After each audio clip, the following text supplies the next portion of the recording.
Hey, this is Pastor Scott Cruz with The Rock. Try that again.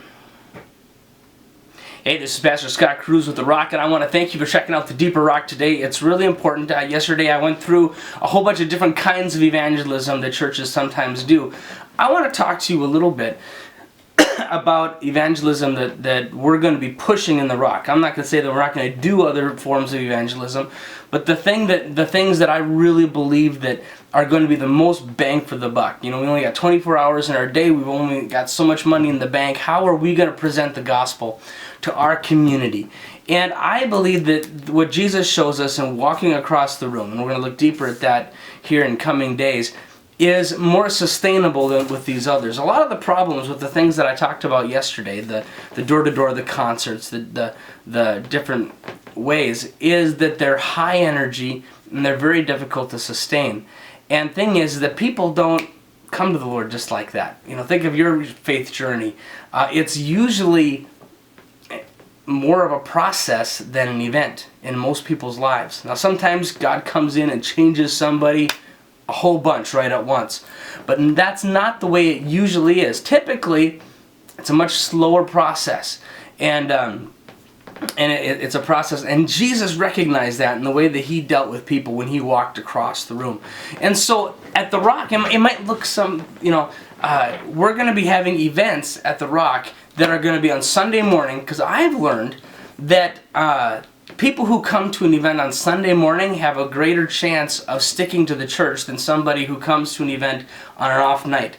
In all the churches I've ever been a part of, for the salvation experiences that stick, for the I was lost and now I'm found experiences that people get a hold of God, that stick, that last, that endure, they tend to happen on Sundays.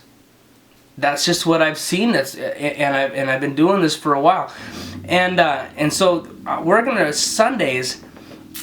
We're always going to make sure that the most important person in the room is that person that maybe doesn't have the richest relationship with the Lord yet, or maybe they don't believe in God at all. You know, Jesus had a lot of parables about this. He left the 99 to go seek the one, and I want to keep that in mind every Sunday.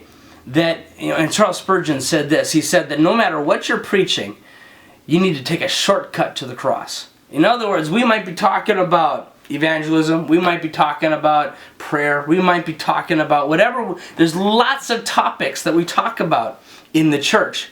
But there should be a time in the service, a time in the message, when you take a shortcut to the cross for that person who's there that is away from God, that doesn't know the loving acceptance and the grace of Jesus Christ. You take a shortcut to the cross. And we want to be that kind of church. And I believe that's more sustainable. The other thing is that is more sustainable is, I've been involved in ministries where we filled our calendars so full of evangelistic outreaches, busy every night of the week, or church every night of the week, that you never had an opportunity to engage somebody that wasn't close to the Lord at all. You know, I mean, socially.